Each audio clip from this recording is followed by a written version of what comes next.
ఆ ఎంపీలు జైలు నుండి లోక్సభకు వస్తారా? కరుడుగట్టిన ఖలిస్తానీ వేర్పాటువాది అమృత్ పాల్ సింగ్ ఉగ్రవాదులకు నిధులను చేరవేశాడన్న ఆరోపణలతో జైలు శిక్ష అనుభవిస్తున్న షేక్ అబ్దుల్ రషీద్ ఈ లోక్సభ ఎన్నికల్లో ఎంపీలుగా విజయం సాధించారు. జైలు నుంచే లోక్సభ ఎన్నికైన వీరిద్దరూ ఎంపీలుగా ప్రమాణ స్వీకారం చేయవచ్చా అన్న సందేహాలు ఇప్పుడు తలెత్తుతున్నాయి.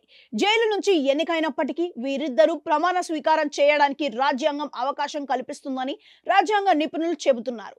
అమృత్ పాల్ రషీద్ ఎంపీలుగా ప్రమాణ స్వీకారం చేయాలంటే ముందుగా వారు జైలు అధికారు నుంచి అనుమతి తీసుకోవాలి. ఆ తరువాత వారిని భద్రతాధికారులే పార్లమెంటుకు తీసుకువస్తారని, ప్రమాణ స్వీకారం అనంతరం ఇద్దరు తిరిగి జైలుకు వెళ్లాల్సి ఉంటుందని చెబుతున్నారు. వారు లోక్సభ కార్యకలాపాలకు హాజరు కాలేదని, పరిస్థితుల్లో అందుకు గల కారణాలు వివరిస్తూ స్పీకర్ కు లేఖ రాయాల్సి ఉంటుందని, పార్లమెంట్లో ఉభయ సభల కార్యకలాపాల్లో పాల్గొనే వెసులుబాటు వారికి ఉండదని అంటున్నారు. ప్రస్తుతం జైల్లో ఉన్న వీరిద్దరికి 2 ఏళ్ల కంటే ఎక్కువ జైలు శిక్ష పడితే వారి లోక్సభ సభ్యత్వం దానంతట అదే రద్దవుతుంది.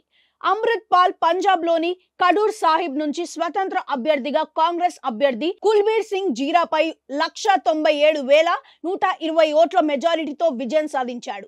జమ్మూ కాశ్మీర్ లోని బారాముల్లా లోక్సభ స్థానం నుండి షేక్ అబ్దుల్ రషీద్ మాజీ ముఖ్యమంత్రి ఒమర్ అబ్దుల్లా మీద ఏకంగా 2,41,042 ఓట్ల మెజారిటీతో విజయం సాధించడం విశేషం.